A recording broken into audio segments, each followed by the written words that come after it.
Assalamu alaikum wa rahmatullahi wa barakatuh. Good evening, everyone. My name is Mohammed Sarhan, and I'm a member of the UAE Society of Engineers and a doctorate researcher at the University of Bath in the UK. On behalf of the Society of Engineers in the UAE, I'd like to welcome you all and thank you for joining us today. The Society of Engineers have been organizing a series of webinars and courses as part of its objective to help progress and develop our engineering community, which are you. So thank you for joining today. Our topic for today is the word post-COVID-19, plausible scenarios and paradigm shift. Very important topic which comes as an initiative by the Digital Engineering Chapter DEC, which is under the umbrella of the Society of Engineers. And the president of the chapter is Dr. Saeed Khalfan Al-Dhahri. It is very difficult and challenging to introduce Dr. Saeed. He brings with him over 30 years of experience in academics, leadership, and advisory roles in the public and private sector in the UAE. To give you an overview about Dr. Saeed's achievements in the past, he's a well-known technologist, entrepreneur, and a speaker. He was the former Director General of the Emirates Identity Authority and former IT advisor for the Minister of Foreign Affairs. He has advised and consulted several UAE governments, organizations, including Abu Dhabi Investment Authority, ADIA, the UAE Space Agency, and the Ministry of Foreign Affairs. He's an author of the famous book Digital Nation, How the UAE is Building a Future Based on Tech Innovation. Dr. Saeed most recent publications appeared in Harvard Business Review Arabia and Dubai Policy Journal. He is currently serving as the chairman of the board of Smart World, a joint venture between Etisalat and Dubai World Central, DWC, established in 2008 as a digital ICT service provider. Also, he is the director of the Center for Future Studies at the University of Dubai. To utilize his background in academia, he joined the university, and an adjunct lecturer of public policy in the Science and Technology track at the MBR School of Government. Also, he is a part-time advisor of Digital Trust at PwC Middle East. Without further ado, please welcome Dr. Saeed Khalfan Al-Dhahri.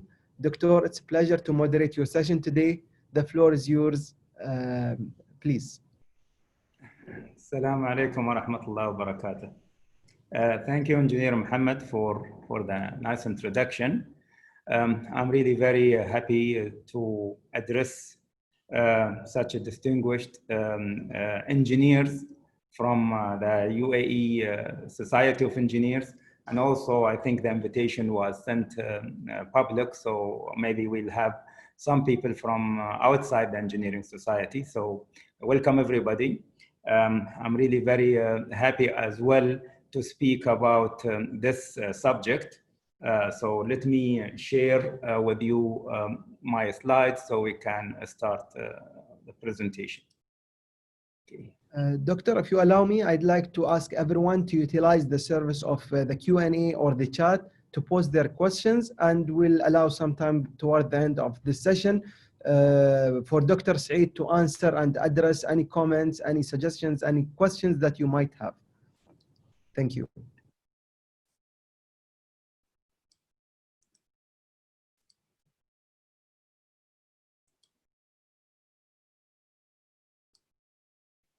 So, as the slides appear to everyone? Great. Okay. So, like Mohammed has introduced me, the topic for this webinar is to speak about our most recent report, which we have published almost 2 months ago, titled "The World Post-COVID-19." Plausible scenarios and paradigm shift.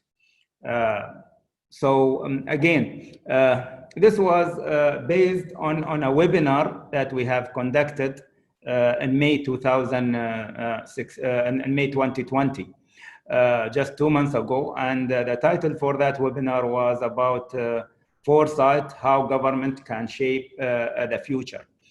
We were 3 people to participate into that webinar, and the webinar was organized by the Center for Future Studies at the University of Dubai. And we were 3 people to participate in that webinar. Myself, as I talked about how governments today can anticipate and shape the future. My colleague Derek Woodgate also spoke about a paradigm, how COVID-19 as a paradigm changer. And our colleague Dr. Fawaz Abu Sitta, he spoke about post-COVID-19, the plausible future scenarios. So today I'm going to speak on my behalf and also on the rest, on the behalf of the rest of the group who presented at that webinar. And by the way, this is an image from that webinar as we were presenting. So you can see the participant into that webinar. We have also conducted a poll, and I will share with you the results later on when we come to the scenarios about the result of that poll. So again, speaking about the report, the World Post-COVID-19 Plausible Scenarios and Paradigm Shift was published in both languages, in English and in Arabic. The report is available. You can download it from the university website, universityofdubai.ac.ae/CFS, Center for Future Studies, universityofdubai.ac.ae/CFS. You can see the web link on my slide, and you can download either the English or the Arabic version. And actually, as a matter of fact, we have received a lot of interest, for this report. Locally and internationally, we have received interest from all the way to Mexico and to Peru, who they wanted to translate the report into Spanish language as well and have it as part of their government website. So we were very delighted for that our report has received such an international interest. So just to speak with you a little bit, to give you an introduction or a brief about the Center for Future Studies. The center was established just before COVID-19, was in January 2020, or let's say February 2020. And the objective and the mission behind this center is that to be a center of excellence locally in the United Arab Emirates, and to play a regional role as well in foresight and future thinking, and training tomorrow's futurist, and providing educational program in foresight, starting with professional diplomas, and then we are looking maybe in a year's time to introduce a master's in foresight and future studies. So we have our expertise are really in constructing future radars, and we're looking into mega trends and weak signals, and we also do scenario planning, and we use the latest tools in foresight. The first report that we published, like I said, in May, this was our first publication, and myself, I have had 2 other publications that were published in Harvard Business Review. One was, I believe, in June. It was June, July, about the future of education. Again, that publication was in Arabic, so you can always look into Harvard Business Review Arabia. And my recent publication that was just recently published yesterday, as a matter of fact, again, it was about how artificial intelligence is used to manage this COVID-19 crisis. Again, the publication is in Arabic, and this was recently released yesterday in Harvard Business Review Arabia. So we also provide advisory and consulting services to the public and private sector in foresight and in horizon scanning and scenario planning. And sometimes we dive deep into certain areas. For example, future of education, the future of energy, the future of health. This is our main focus, and gladly to say that we have with us very well-known futurists from around the world. We have about 7 or 8 futurists who serve on the executive board of the Center for Future Studies. Those futurists are very well known globally. Some of them are the fathers, let's say, of foresight and scenario planning. And we provide our services as when we are requested in conducting advisory or consulting services in different domains. So this is briefly about the Center for Future Studies. I would like to start. I always am inspired, yeah, honestly, by His Highness Sheikh Mohammed bin Rashid Al Maktoum, يعني Allah يحفظه, where when he summarized the foresight and future thinking in a very simple, understandable words, and he says that the future belongs to those who can imagine it. So the first thing is that we have to imagine the future. We have to open our imagination without any bias, to look into what are the changes that are happening in the future, or what the future will look like. And then not just only imagine it, but imagination without implementation is basically dreams, right? So when you wish your dreams might come true, but you need to work to achieve your dreams.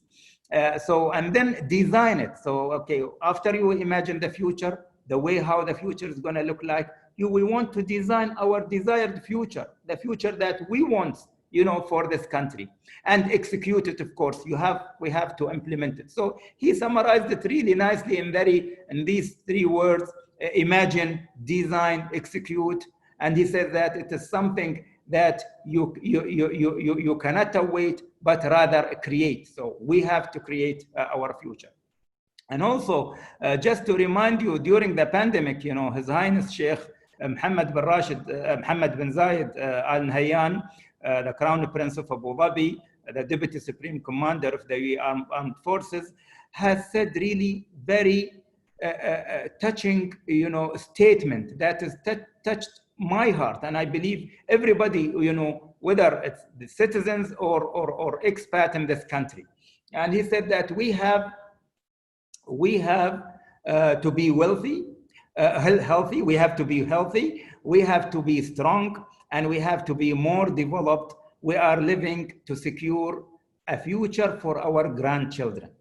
And that is really, when you think about this statement, we live for a purpose, and the purpose should be bigger than what we strive, what we try to accomplish as persons, as individuals. Yes, we want good jobs, we want to live a good life, but also we should strive for a purpose in this life.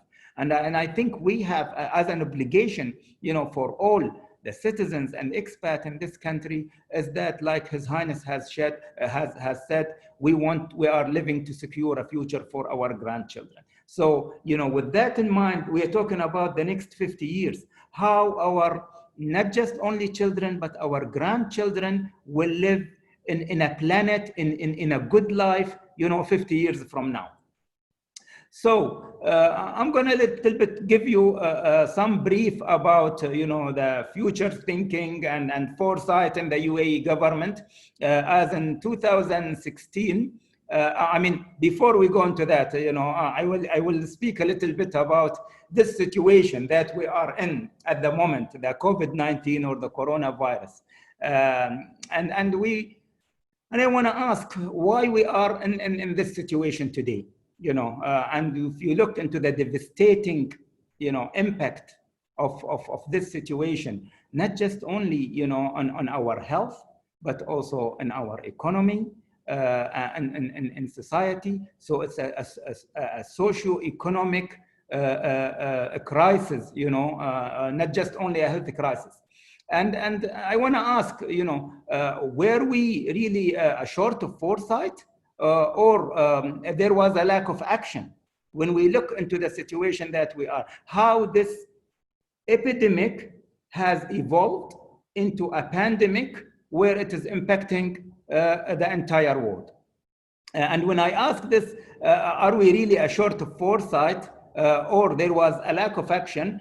Because we futurists believe that this pandemic has been anticipated, actually, has been anticipated by many epidemiologists, has been anticipated by many scientists who work in epidemiology, and they have warned the population, they have warned the world. I can refer to Bill Gates in 2015 speech, about pandemics. I can refer to others, TikTok speakers also from 2006 up to 2016. Many TikTok speakers came out, especially those who are epidemiologists, and they have warned the world that, and have said clearly that the world is not ready. If we're gonna have a pandemic, the world is not ready for it. So then, with all this risk that was identified, and it was one on, of the risk items on the global risk agenda. Also, the World Health Organization, the president of the World Health Organization, I believe in the World Government Summit a few years back, I think it was in 2018, has also warned the whole world that the world is not ready for a pandemic. So we know that pandemic is going to come sooner or later, but then it was, to me, at least, it was a lack of action.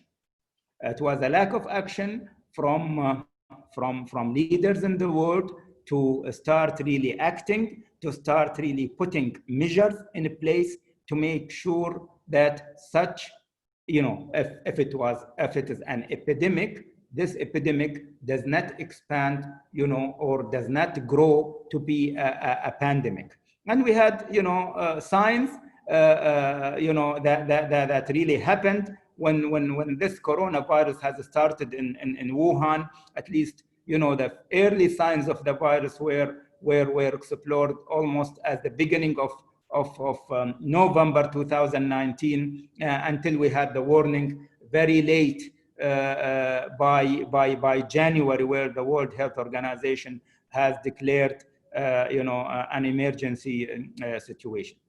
So philosophically speaking, I can say that we had the vaccine, but we failed to take it. And the vaccine was the foresight. We knew that this pandemic is coming sooner or later, but unfortunately, we failed to take that vaccine. I'm not referring to an actual vaccine that now we will need to take, but if we had acted with action at that time, I believe we could have stopped such a pandemic from happening.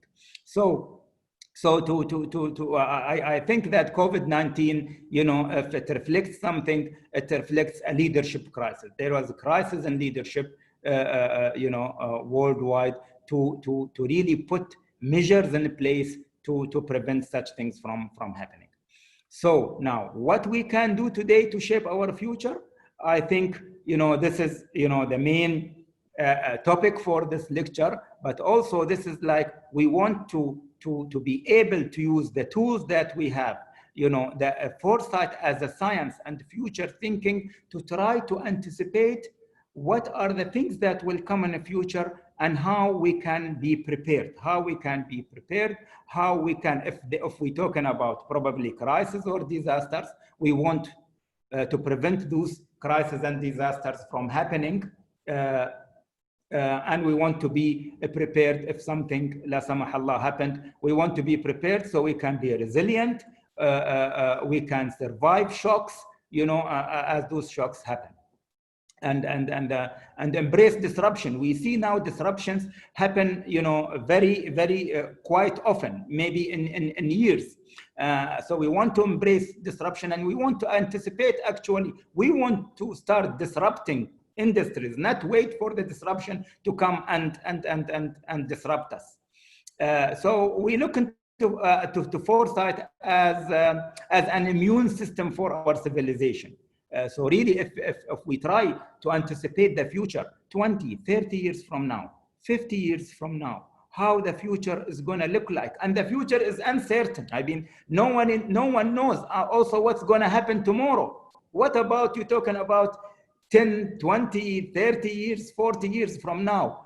But yeah, like I like this this quote really. Okay, give me 1 second. Sorry. I like this quote which says that uncertainty is the future certainty.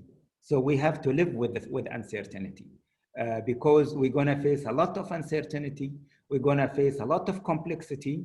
We're going to face a lot of volatility and ambiguity. So our word described today as a VUCA word, you know, volatile, uncertain, complex, ambiguous word, and we need to adjust, you know, to this environment that we live, and we need to use the tools to properly navigate, you know, to properly navigate this world. So, and also, you know, I believe that, and not just only myself, but futurists also says that strong foresight skills and proven future readiness is now mandatory for all public officials and executives, you know. And there was an article just, I think I read a few weeks back, which says, and this was published in the World Economic Forum, that today foresight is the most important leadership skill for the 21st century. I mean, why? Because you can look into the future, you can anticipate the future, and the future is more than one. You can look into probably alternative, you know, futures, and then you can anticipate what's coming, and you can be prepared, and you can adjust your policies, you can adjust your strategies, rather than being focused on a strategy which is 3 to 5 years time frame, and with the strategy you want to solve your current problems, you want to solve your immediate problems. But with foresight and future thinking, you want to look into the future, you want to look at the global challenges, for example, climate change, the environment, the pollution, the energy, the water crisis, and all that, and, you know, be prepared for those challenges rather than waiting for something to happen and then we react. So the issue here is how to be proactive, and I think with foresight gives you the way, the tool to prepare and to anticipate things and to start changing things before things happening. Okay, and luckily, alhamdulillah, in UAE, that our leadership, you know, has always been an inspiring for us, you know. In 2016, His Highness Sheikh Mohammed bin Rashid has restructured the government, and he has renamed the Ministry of Cabinet Affairs into the Ministry of Cabinet Affairs and the Future. In the same year, in 2016, the UAE launched, the government has launched the UAE Future Strategy, which is, again, the aim of this strategy is really to seize opportunities and to anticipate challenges. And the strategy spans across several sectors, government services, it spans across the health, the future of health, the future of education, the future of economy, infrastructure, transportation, food and water security. And I guess I think you know that, you know, also the government has announced that the year 2020 is the year towards the preparation for the next 50. So with that is that the government is really wants to prepare for the next 50 years. We have just recently celebrated, alhamdulillah, successfully the launch of Mars probe. And this was, you know, a big achievement, not just only for the UAE, but for the whole Arab region.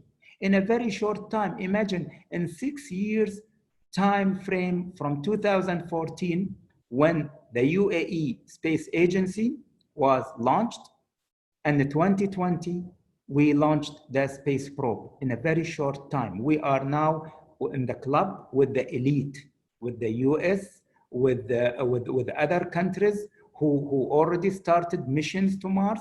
You know, there are probably 5 probes around Mars, and ours is going to be the 6th one. But imagine sending astronauts to the International Space Station in a very short time. In 2 years time frame, we sent UAE astronauts to the International Space Station. Honestly, I feel really very proud, and I feel really proud to be part of this dream. I just want to share with you this story. I have many stories, but I hope that I can inspire the audience with my stories. This was in 1988.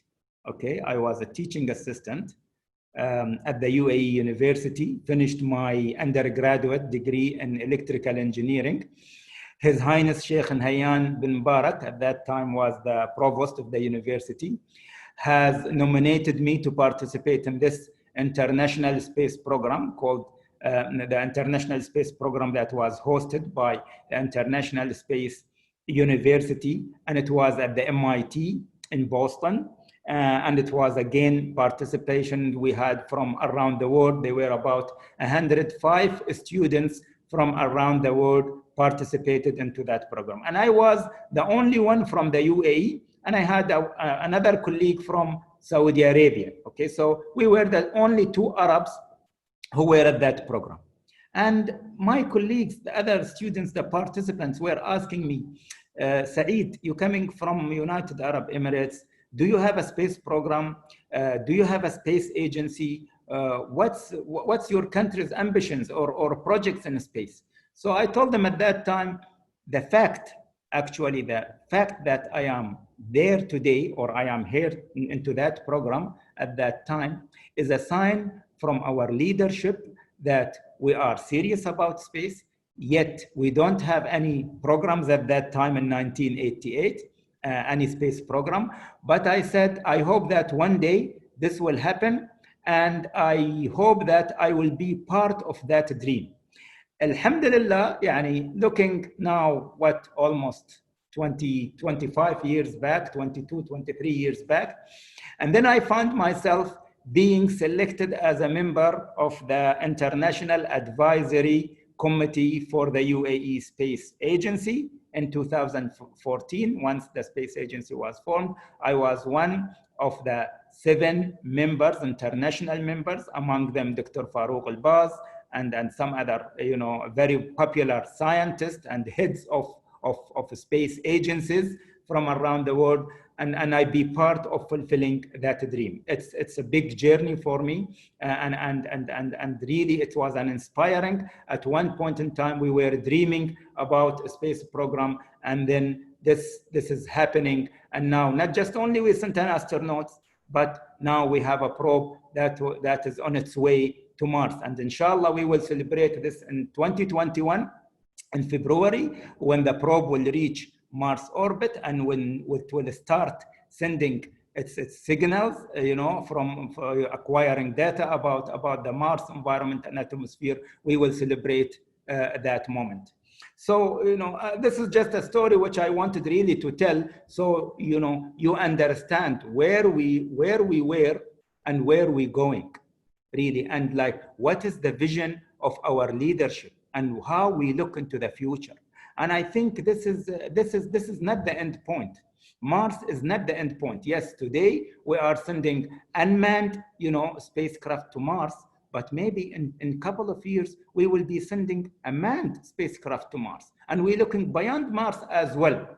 So always the future is in the minds of our leadership, and I think this is one thing that UAE has really, accomplished is with this, future foresight strategy, is how to prepare the country now for the next 50 years. As I said, that the year 2020 was announced the year for preparation towards the next 50 years. Not just only that, but you look also that we have a plan, a very ambitious plan, the UAE Centennial Plan 2071.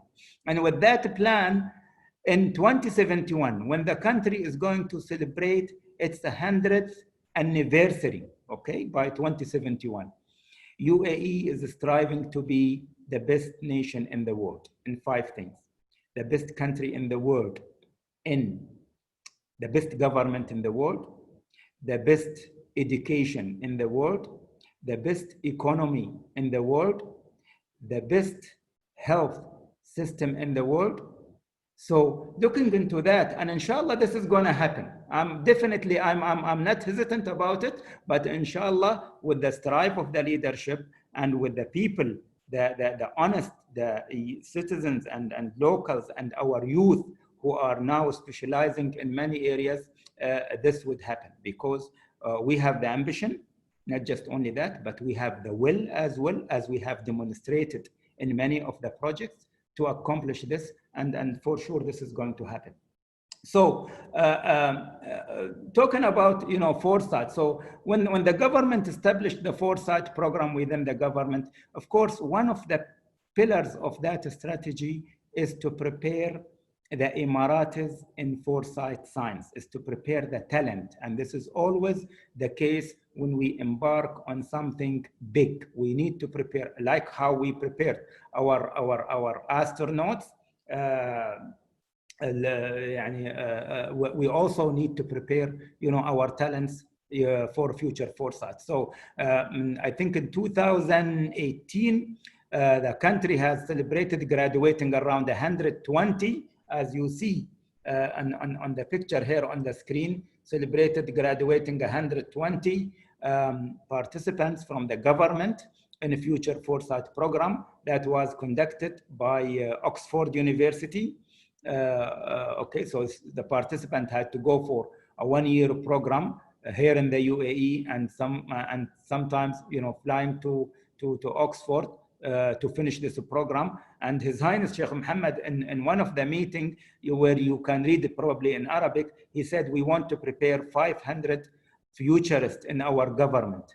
So that now I believe that future thinking and the future is always at the core of the government work. Wherever you go to any ministry, to any authority, you will find that it's not just, we do not only work on our current strategies, but they are mandated to look at their specific domains. If you're talking about education, there is a mandate to look at the future of education at the next 50 years. If you talk about energy, there is a mandate to look at the future of energy, how the UAE is diversifying its energy portfolio, going away from oil and gas.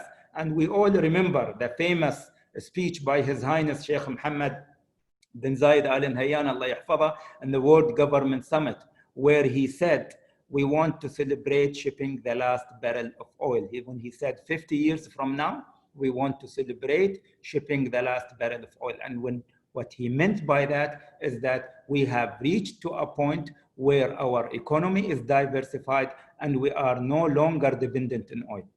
And I think that vision, inshallah, it will happen. So talking about how we're going to prepare really for the next 50, towards the next 50. So the first thing is that we want to ensure that we are ready for the future, ensure future readiness, prepare and shape the Emirates of the future. So this is the main mandate, this is the main task. We want to make giant leaps in economy, in education, in health, society, food security, infrastructure and media, and therefore there was a higher committee which was actually set up as we are celebrating the year 2021, the 50 jubilee for the UAE. But there was another committee was set up to develop the 50-year development plan. And that development plan is going to be in phases, maybe every 10 years, but at least we will have a plan that looks in the next 50 years. And our top priority is really investing in talents and capabilities. We want to invest in our youth, in talents and capabilities, and that's why the Center for Future Studies was established, is really to help preparing our future talent through educating, through training, through providing educational and training programs and foresight and future studies. How we look into foresight?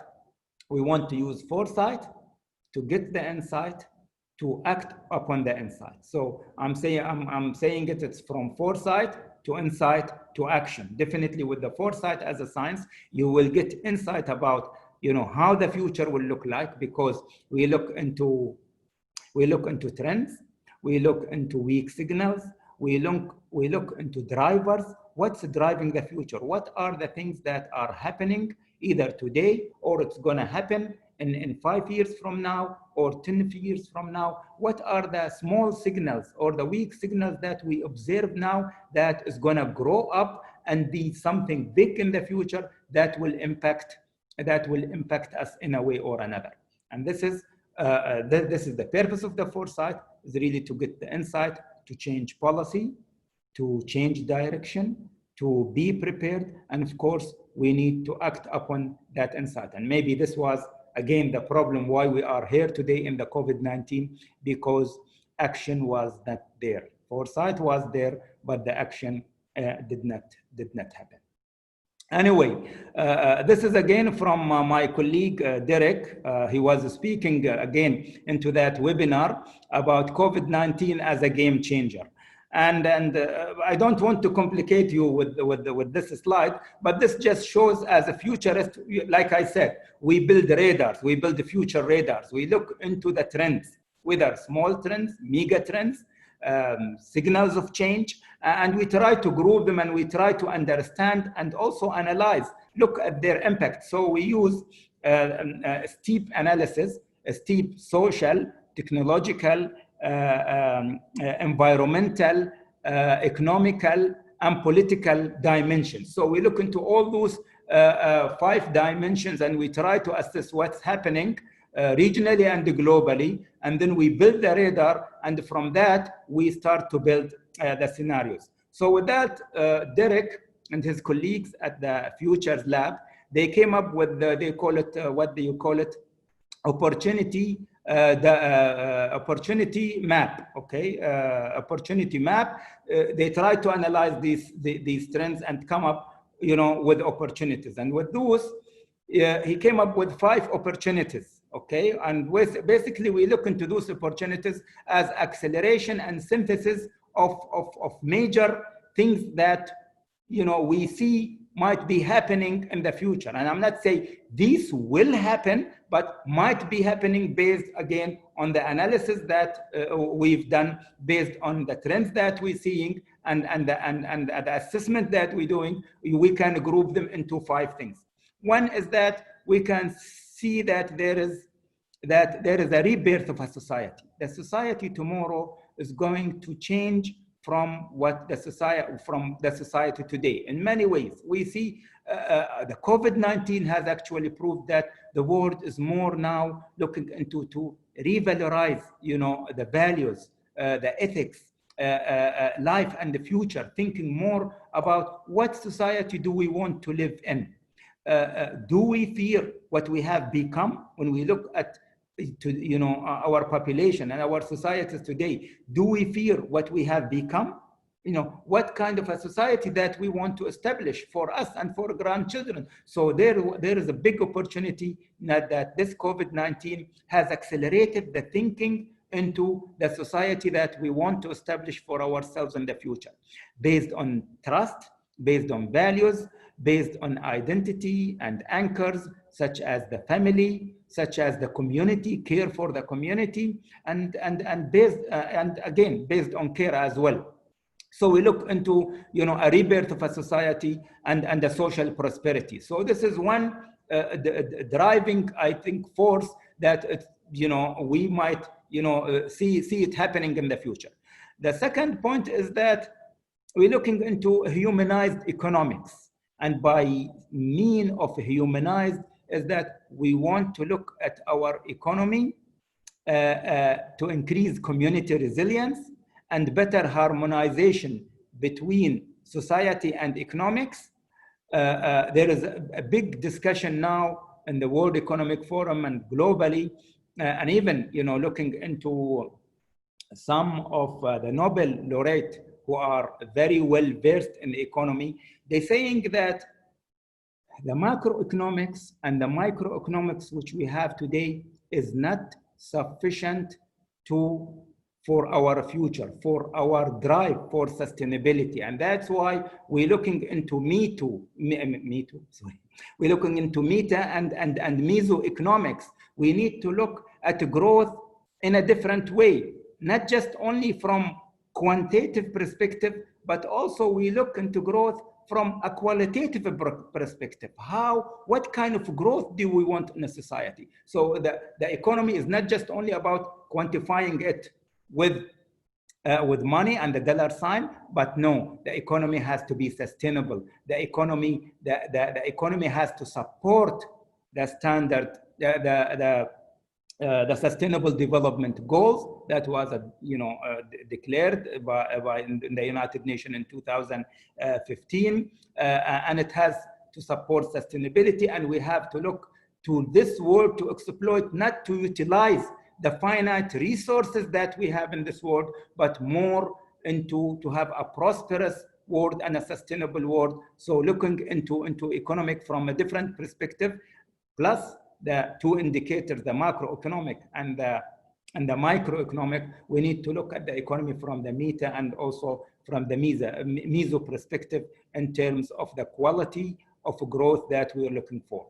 We're going to look into as well. We see that there is this COVID-19 crisis has accelerated also the use of technologies.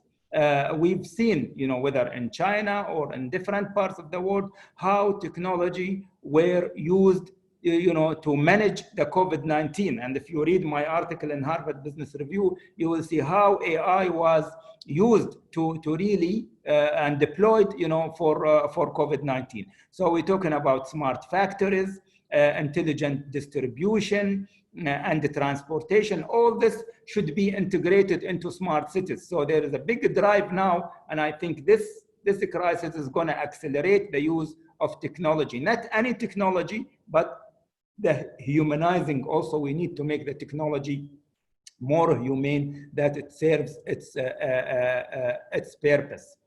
We're looking also, and one of the driving forces for the society is the knowledge reboot. We've seen, today with the COVID-19, how we moved and we shifted into virtual learning and also into remote working. So we see that there is a remote and the blended dominate. The remote working, or let's say education, is dominating, and we see a trend now actually happening in the future. Started already. The Ministry of Education has already announced that we might start next year by having a blended approach to education. Part of it is going to be in the classroom, but part of it is going to be online. We look also into the content that, and the course material that need to be changed for the new education, for the future in education. We see new education providers, and we hear that now companies such as Google, Microsoft, Facebook, they want to be part of providing the educational experiences. And we hear that, universities are talking with companies such as Google and Microsoft to provide. So we're going to see new providers who are going to provide education. We are going to see different kind of assessments. Today we assume, the students are a factory and we assess them all, accordingly. But we need to have a different kind of assessment that we assess each one individually according to his learning ability and all that. So, and we also looking into, upskilling and reskilling people, whether teachers and learners. We will need to do upskilling and reskilling teachers and learners, but mostly also the society and the people working, whether in the government or the private. We need to look into how to reskill them with the skills of the future. So what are the skills that is required for the 21st century? The skills of the fourth industrial revolution.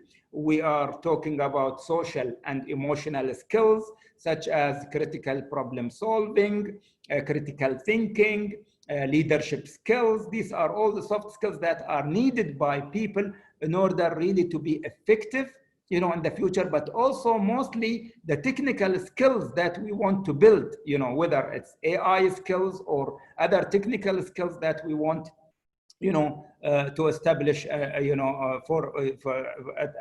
our staff and the people at large to be able to live the fourth industrial revolution. And then we look into also transdisciplinary areas that today, yes, I know we are engineers. We are all graduated. I graduated with electrical engineering background, with electrical engineering degree, but also I've done medical engineering, I've done bio, I've done physiology, I've done part of it psychology. I think the future is a transdisciplinary learning. As individuals today, we need, because the skills that you will need in the future is more than just one skill. It's more than just programming or coding or understanding AI or understanding blockchain. You will need emotional resiliency. You will need social skills to communicate and collaborate. You will need leadership skills. You need probably, psychology skill to be able to work effectively in the future. And then the fourth one, we're talking about the technology that we develop today. Is really bringing a lot of not complexity, but I shall say challenges. The nanotechnology, the genetics, the AI, these when combined together, they will create worrying inventions. Okay, so today we're speaking, already we speak about CRISPR as a gene editing, CRISPR-9, whatever you call it, CRISPR-Cas9, and all this genetic, modification that we are able to do on a gene level. So we can, people were started already talking about designer babies. No, is that something ethical? Okay, I understand. Okay, if we're going to leave it to science without having ethical consideration, I think we're going to be in danger. Yes, if you want to design your babies, I understand. Okay, maybe if you say that we want to, solve some of the diseases from coming to our kids, and we want to cure kids from our children or our babies from cancer, and we want to know what the gene that will cause cancer, so we can, somehow stop that gene from expressing itself, and we can eliminate that. But also people now are looking into designing, if you read, some of the future reports, people are worried that we will come to a point where we will have two classes in the society. The super intelligent, if we start to play with the genes and we say, okay, we want to bring the super intelligent people, and the people who could not afford to use that technology. Okay, so we'll have a gap really in the society and the social fabric between the haves and have-nots, those who can afford and those who cannot afford. So with ethical technologization, we need to look really into the ethics. Now people are mainly concerned about the ethics of AI. As we implement AI in our daily life, we have found that AI many times is biased. Again, there was a bias in the data that we use to train AI algorithm, that there are bias in the algorithms themselves that we use. So how we can eliminate bias, how we can ensure that AI is going to be a force for good, how we can ensure that, we base our technological development, are based on ethics. So there is a lot of things going on into that space. And finally, we look into a society that is beyond the human, beyond the human-centric society, in a way that we look into the technology, how it's going to augment human capability. We already, started seeing cyborgs, and maybe if you were there in the World Government Summit, I think 2 years ago, you saw the guy who was walking with the antenna on his head, right? That guy has color blindness, and he used that antenna who's implanted into skull to be able to distinguish colors. So where are we going? Always, I see when we were young, we were watching this Steve Austin movie, if you remember. They call him the $6 million man, right? And you see how Steve Austin was made with the prosthetic devices, augmented with he can run very fast, he can see very sharply, he can zoom in and zoom out, and he can see things. And so we're speaking about augmenting human capability, and people, sooner or later, they will put these devices in their hands, in their legs, and probably in their eyes. There is this book which I was really fascinated about called Enchanted Objects by David Ross. I think I always speak about this. And David Ross, in his book Enchanted Objects, he said that a time will come where we are sitting in a place, in a cafe or in a restaurant, and you have lenses that are, you will be wearing lenses with AR capability. So you will be able to see who is sitting and be able to recognize people as you stare and gaze at people. You will be able to see who are those people, and if you want more information about them, you will be able to get that information just by staring at people. Maybe this is, we say it's science fiction, but also it's good. Now, you know that science fiction is a subject that is taught now in universities, especially when it comes to imagination. And we were always punishing, I think, our children not to dream and not to watch maybe science fiction movies. But science fiction, always open up our minds into what things that will happen in the future. If we see them today is impossible, but I think those things, sooner or later will come. And just going back again to the story of these lenses, we saw in JITEX a couple of years back, actually last year or before last year, that Abu Dhabi police, they came up with a glass, okay, that you wear smart glass, and with that glass, you can identify number plates, and it will give you into the glass. And we see now the new glasses that Apple has developed with the AR capability and VR capability. So we are going into that direction. And if it's not going to happen today, maybe it's not a lens now, but maybe in 5 years' time, I think we will be wearing that lens with the AR capability. So we're looking into the future in a society where humans will be living with machines together.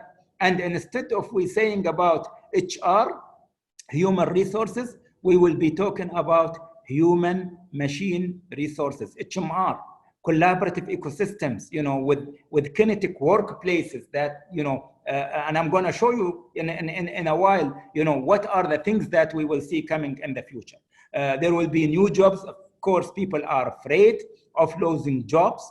This might happen in the traditional jobs, but also I believe that people always need to adapt, to the environment they live in, and they need, to equip themselves with the right skills, and so they can do the things that the machine cannot do. So yes, we will see new jobs, and we will see super jobs, no color jobs, okay, or no color worker, rather than saying, okay, a blue color worker or white color worker. We will see a no color worker, and that no color worker is going to be a machine. So what relationship we will have with the machines? Okay, this does not exist now. I'm not talking about now, but I'm talking about the future, 20, 30 years from now. Whether we like it or not, this is happening, and we see it happening, and we see every day how the capability of machines are advancing, whether in recognition, whether in self-driving car. Just Elon Musk has announced a few weeks that we are in 2020, we are going to see a full level 5 autonomous car, right? So with that, definitely this raises a lot of question, and I think the society that we will see in the future is a society where man and machine will live together. Okay, so I need, I think, to accelerate and go through this quickly. So again, when give me a second here. Doctor, as much as we all, I think, including myself, enjoying the session and the talk here, we don't have much time. I just want to allow some time for the questions. I have received a couple of questions. Okay. If you give me Muhammad, You are on mute, Doctor. Doctor, you are on mute. Sorry. You hear me now? Yes. Okay, great. All right. Let me jump into the scenarios that we have drawn, because I think this is important to talk about. We came up with the four scenarios. We call them plausible scenarios post COVID-19. The first one is the baseline scenario. I mean, baseline is that we see that nothing much is going to change. Partially the virus is under control. That gradually jobs and businesses are going to open. There will be no vaccine for a month, and this is the status we are now. People are talking about vaccine availability of vaccine as early as, I believe, beginning of October, or probably some says this is not possible, maybe beginning of next year. And we are also seeing zones for travelers. I mean, there are countries that you can travel to and countries which you cannot travel to. We seeing new forms of education, the blended education or the hybrid education, the online and all, and we also seeing health passports that now, in order to travel, you will need to have a health stamp that you are eligible to travel. This is the baseline scenario. We're looking into the other scenario is the equilibrium, that there will be economic pressure for businesses to open in the future. There will be a relaxation in social gathering, like we see many countries now are starting to relax, the social distancing measures. The people are talking about a second wave of infection coming, end of September or beginning of the fall, either October, November. There will be a lot. Once this happens, again, we will go into another strict measure for social distancing. So this is good for nature, and this will give people a time to reflect and to be with families, and we will see also new forms of the world, might we all also see a vaccine developed sooner or later, either by the beginning of next year or as sooner as towards the end of this year. So again, we are slowing down to speed up. And then the third scenario is called the transformation scenario, where this is really the best case scenario we're talking about. Vaccine development, there will be a vaccine available to effectively cure the virus through global collaboration. Innovation will flourish in many ways, and it will lead into more of innovative solutions, to detect the virus, to treat the virus, and in medicine in general. We will see a new form of a social fabric, like I spoke about it early, and we will see a recovery in the market, and we will see businesses which are very environmentally friendly, and a society that is also caring about the environment. We will see a leap in science and innovation, as there will be advancement in quantum computing, in nanotechnology, in biotechnology, and all that. And we will see new forms of alliance. That is the best case scenario that we strive, inshallah, to happen. And then the fourth one is the collapse scenario. This is what we call it, the doomsday scenario, that the virus is going to mutate and become more deadly. So it will become more contagious, more deadly. Millions of people will die. Inshallah, this does not happen. We will see that nations and government will blame each other. I mean, we're already seeing this happening now. States will fight for their existence. There will be a major and long global economic depression.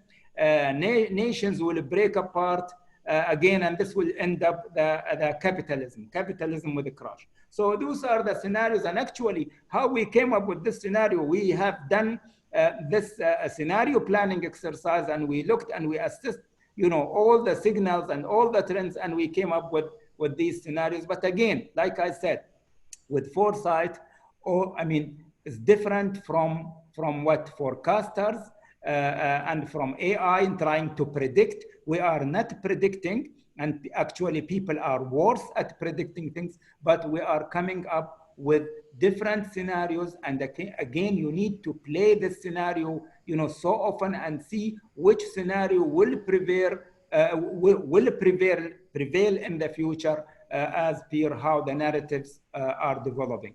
This was the result of the poll that we did at that time, and we had people voted almost 54% for the transformation scenario. So we can see that people are very optimistic about scenario 3, which is the transformation scenario. Some people voted for equilibrium scenario, and some people, even imagine 9% voted for a collapse scenario, that we are going to the worst case scenario. Finally, and sorry, for taking, such a long time to really present, but I mean, with all that, I want to relate this to the engineers. I'm talking to the engineers, and we want to relate how foresight and engineering, I mean, why engineers need foresight. And this, again, I just built this slide from myself. I believe that we need to explore future problems, whether engineers or scientists. I think this is important. These problems range from climate change, sustainable development, population growth, health and pandemics. We want to explore what are these challenges that are happening in the future, and how we can design our cities to be able to survive the future challenges. So another thing is that we want to rethink urban planning and city design. And if you go, there is a very good, the UK government, the Future Foresight program with the UK government, they, from 2013, they've been working into the future of cities until 2064. So 50 years from 2014, 2013, exploring how the cities and UKs are going to change in the future. So rethink urban planning and city design with a focus on sustainability, with a focus on health, with a focus on all this that we have seen that has happened during COVID-19, and we want to prevent those things in the future in our design and the design of our future cities. So we also talk about future cities, like what will be how the cities will evolve in the future. And a very good example I want to share with you is the virtual Gothenburg. Gothenburg, if you know, is the second largest city in Sweden. It is in 2017, Gothenburg won the most sociable city in the world.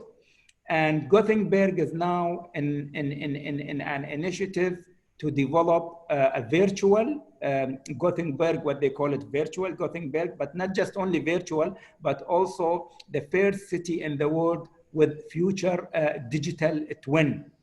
Maybe you cannot see the picture, but actually, if you dig deep into the picture, you will see us there as we were sitting in the science park, and this was in 2018. Our CIO Majlis initiative, we made every year we do an innovation tour to one of the countries, and in 2018 we visited Sweden, and we went to Gothenburg. It's the center of automotive industry in Europe, where Volvo and other also companies are there. And if you go, just briefly, I will explain to you that the Minister of Environment in 1987 said about Gothenburg, this is the forecourt to hell. Imagine, this was in 1987.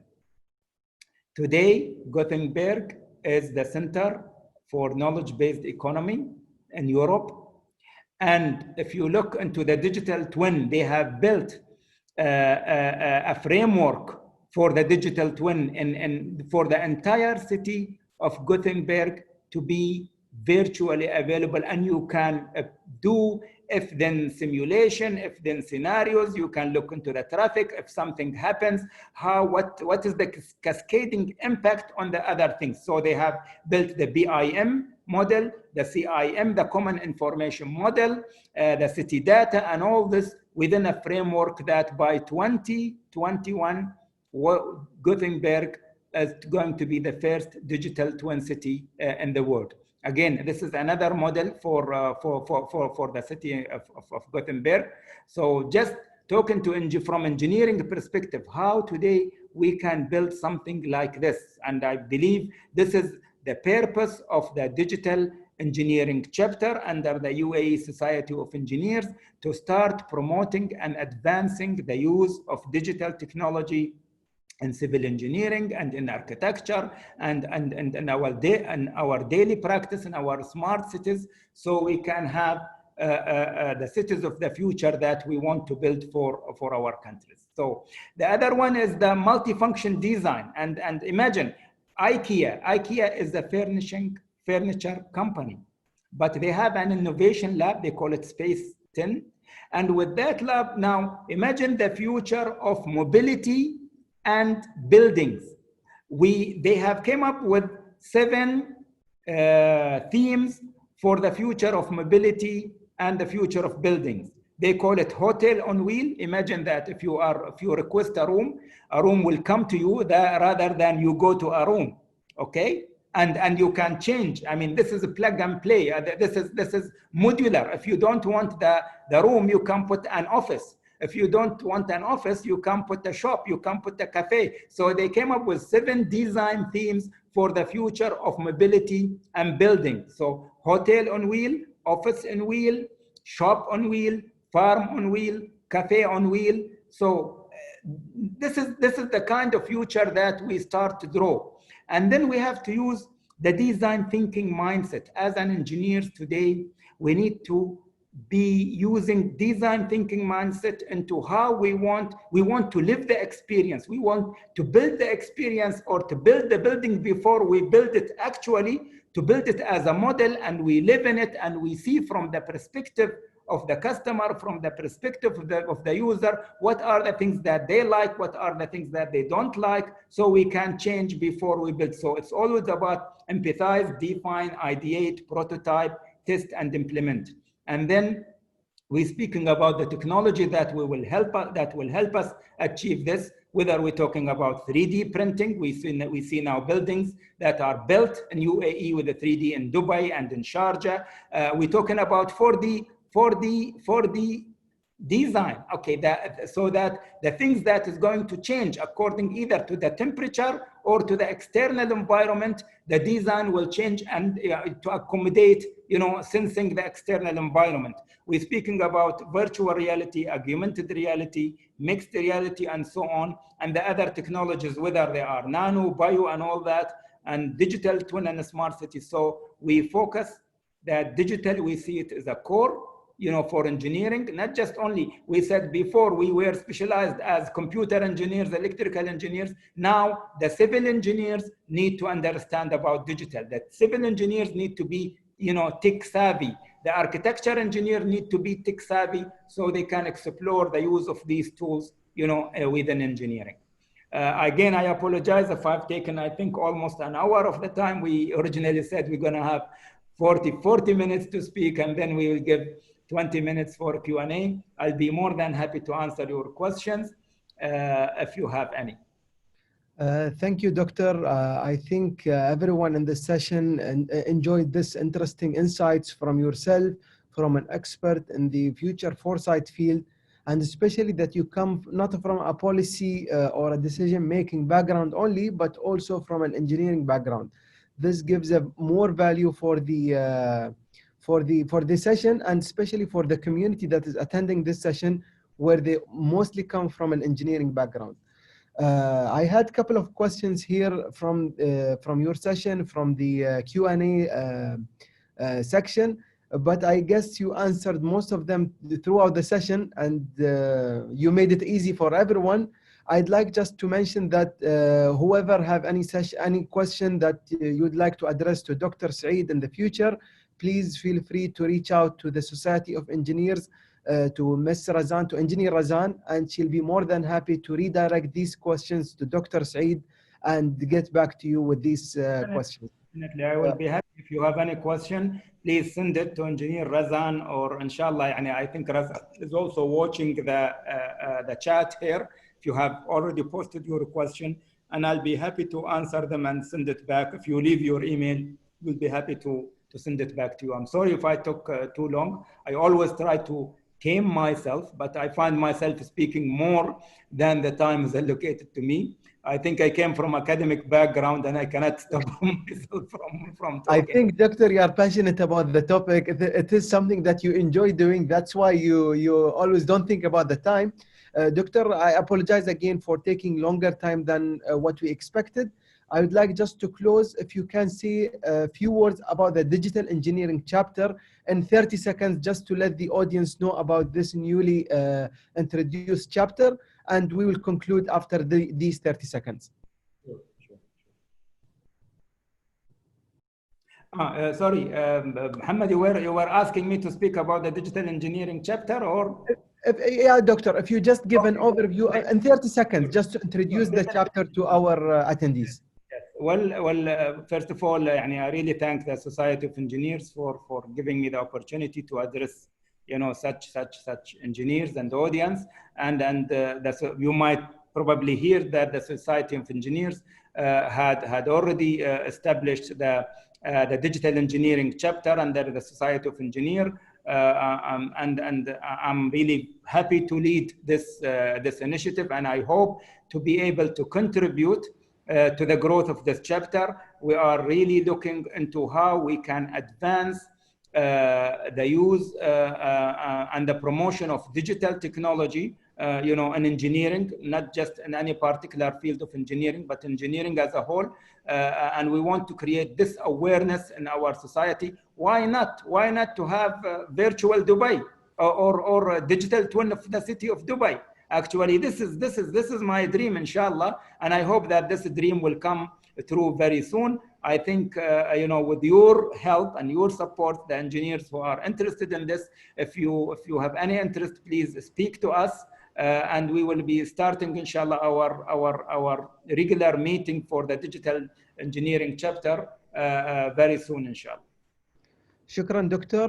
On behalf of the Society of Engineers, we'd like to thank you for your time today.